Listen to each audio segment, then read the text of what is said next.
the comprehensive command to fear the Lord, in quotes, includes a variety of different aspects of the believer's relationship with God. And there are like 4 varieties which I want to analyze and do an exposition about them so that we may understand the different aspects of the believer's relationship to God on matters pertaining the fear of the Lord. One of the things essential to fearing God is a recognition of His holiness, a recognition of His justice and righteousness as a counterpart to His love and mercy. That is, knowing Him and understanding fully who He is. If you go to Proverbs chapter 2 and verse number 5, Proverbs 2 and verse number 5, there's something very important for us to capture.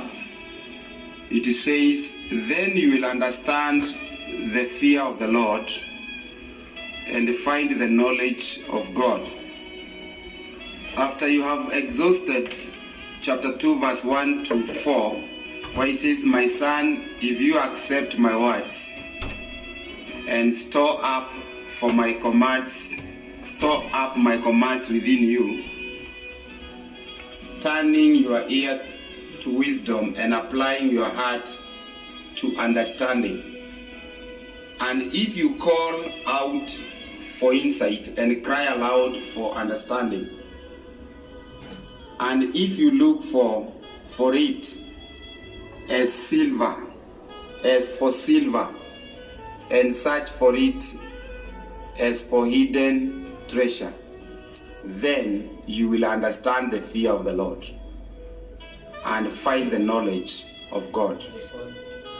If you look at chapter 2, verse 1 down the line, the Bible speaks about if times 3, and after that you'll find the Bible has an inscription of Selah, to pause and think on that. If,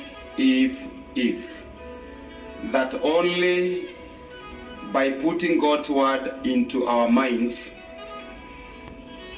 will we learn to live wisely and righteously in our relationship with God.